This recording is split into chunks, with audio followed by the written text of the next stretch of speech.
আসসালামু আলাইকুম। এক্সপার্ট হলিডের পক্ষ থেকে ফিলিপাইনের ম্যানিলা থেকে সকলকে জানাই প্রাণ ঢালা অভিনন্দন। আশা করি যে যেখান থেকে দেখছেন সকলেই অনেক অনেক ভালো আছেন। আজকে বেসিক্যালি ভিডিওটা করা, আমার এক ভাই আমাকে একটা প্রশ্ন করেছিলেন, সেটা হচ্ছে যে আসলে কয়টি কান্ট্রি ভিজিট করলেই কানাডা ভিসা খুব সহজেই পাওয়া যাবে, এই প্রসঙ্গটা নিয়ে। তবে আলোচনার পূর্বে আন্তরিক রিকোয়েস্ট, চ্যানেলটি সাবস্ক্রাইব করে রাখবেন যাতে করে নেক্সট ভিডিওগুলো আপনি খুব সহজেই পেতে পারেন। এছাড়া আপনাদের যদি কোনো মূল্যবান মতামত থাকে চাইলে অবশ্যই কমেন্টস বক্সে সেটা টাইপ করতে পারবেন। আমরা সময় সুযোগ বুঝে আপনাদেরকে ভালো একটা অ্যান্সার দেওয়ার চেষ্টা করবো ইনশাআল্লাহ। বন্ধুরা, আমি আসলে দীর্ঘদিন যাবৎ আসলে আপনাদেরকে ভিসা রিলেটেড এক এক সময় এক এক ধরনের, যেটা আপনাদের জন্য বর্তমান সময়ের জন্য প্রযোজ্য হবে, এই ধরনের টিপসগুলো দিয়ে থাকি। তো আসলে বাংলাদেশিরা প্রচুর পরিমাণ দেশ বর্তমান সময়টাতে কিন্তু ভিজিট করে যাচ্ছে প্রতিনিয়ত। সেটা কিন্তু আসলে আমাদের আশেপাশে সিঙ্গাপুর, মালয়েশিয়া, ফিলিপাইন্স, তারপরে ইন্ডিয়া, নেপাল, এরকম অনেকগুলো দেশ ভিজিট করে যাচ্ছে। তো আসলে এই যে ভিজিট আমরা করতেছি বা আমরা আগামীতে করব, তো এর মাঝখানে কিন্তু ম্যাক্সিমাম মানুষের একটা ইচ্ছা থাকে যে আমি আসলে কয়েকটা দেশ ভিজিট করে দেন কিন্তু আসলে কোনো ফার্স্ট ওয়ার্ল্ড কান্ট্রিতে গিয়ে পাড়ি জমাবো। তো সেই প্রসঙ্গ থেকেই আসলে এই প্রশ্নটা উনি হয়তো আমাকে করেছিলেন যে কয়টি দেশ ভিজিট করলে কানাডার ভিসা পাওয়া যায়।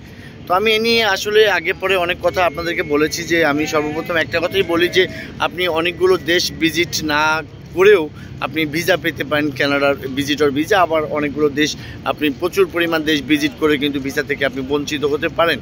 বিকজ আসলে ভিসা পেতে গেলে আপনাকে যেই ধরনের পরিপূর্ণতা ফিল করতে হবে, অর্থাৎ যেই ধরনের ক্যাপাবিলিটি আপনার থাকা প্রয়োজন, সেটা যদি আপনার মাঝে থাকে সেক্ষেত্রে কিন্তু আসলে আপনি ফ্রেশ পাসপোর্টও চাইলে কানাডার ভিসা পেতে পারেন।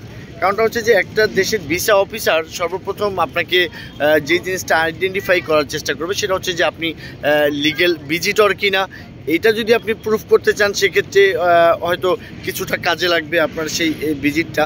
এছাড়া যেটার উপরে ম্যাক্সিমাম রায়টা আসে সেটা হচ্ছে যে আপনি কানাডাতে ভিজিট করলে বাংলাদেশে আপনি ব্যাক করবেন কিনা, অর্থাৎ আপনার টাইসগুলো কতটুকু স্ট্রং আছে, এটার উপরে ডিপেন্ড করে কিন্তু আসলে ওরা ডিসাইড করবে যে আপনাকে আসলে ভিসাটা থেকে বঞ্চিত করবে নাকি আপনাকে অ্যাপ্রুভালটা দেবে। তো বন্ধুরা, আমি আপনাদেরকে একটা পরামর্শ দেওয়ার চেষ্টা করব, সেটা হচ্ছে যে আপনারা অনেকে আছেন 10টা কান্ট্রি ভিজিট করে আমাদের কাছে আসেন, বা অনেকের পাসপোর্টে দেখেছি 15টা কান্ট্রি ভিজিট করা আছে, কিন্তু বর্তমান পরিস্থিতিতে আপনার ব্যাংক ব্যালেন্স এইটা কিন্তু আসলে আপনাদের মাঝে অনেকের হয়তো নেই, আবার হয়তো অনেকের আছে।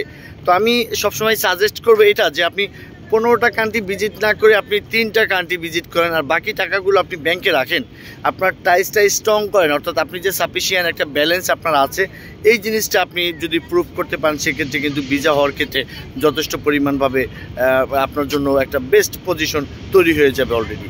তো আপনি যদি 15টা কান্ট্রি ভিজিট করে অ্যাটলিস্ট লাস্ট ব্যালেন্স যদি আপনার কাছে না থাকে, তাহলে 15টা কান্ট্রি ভিজিট করার মাঝে খুব যে বেশি কিছু আছে বলে এটা আমি মনে করি না। তো যাই হোক বন্ধুরা, আজকের যে প্রসঙ্গটা ছিল সেটা হলো যে আপনি দেশ ভিজিট ছাড়াও আপনি ভিসা পেতে পারেন আপনার স্ট্রং টাইস থাকলে। বাংলাদেশে ব্যাক করবেন কিনা এটা যদি আপনি ভিসা অফিসারের কাছে প্রুফ করতে পারেন।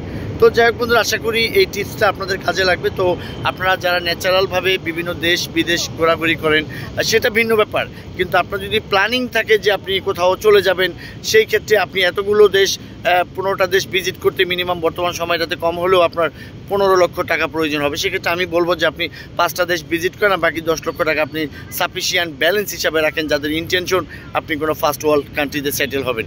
তো যাই হোক বন্ধুরা, কানাডার মতো দেশে বর্তমান সময়টাতে ভিসা হচ্ছে, চাইলে একটা ইনভাইটেশন দিয়ে আপনার ডকুমেন্টসগুলো যদি অথেন্টিক থাকে বর্তমান সময়টাতে আপনি চাইলে অ্যাপ্লাই করতে পারবেন। আমরা এই রিলেটেড কাজগুলো করে থাকি। এই ধরনের কোনো পরামর্শের জন্য স্ক্রিনে দেওয়া নাম্বারে চাইলে অবশ্যই যোগাযোগ করতে পারবেন। পাশাপাশি ফাইল প্রসেস করা, ডকুমেন্ট সাপোর্ট, অরিজিনাল ইনভাইটেশন, এই বিষয়গুলো প্রয়োজন হলে ডিসক্রিপশন বক্সে নিয়মিতভাবে অফিস অ্যাড্রেস দেওয়া থাকবে, সরাসরি আমাদের সাথে মিট করবেন। সকলে ভালো থাকবেন, আল্লাহ হাফেজ।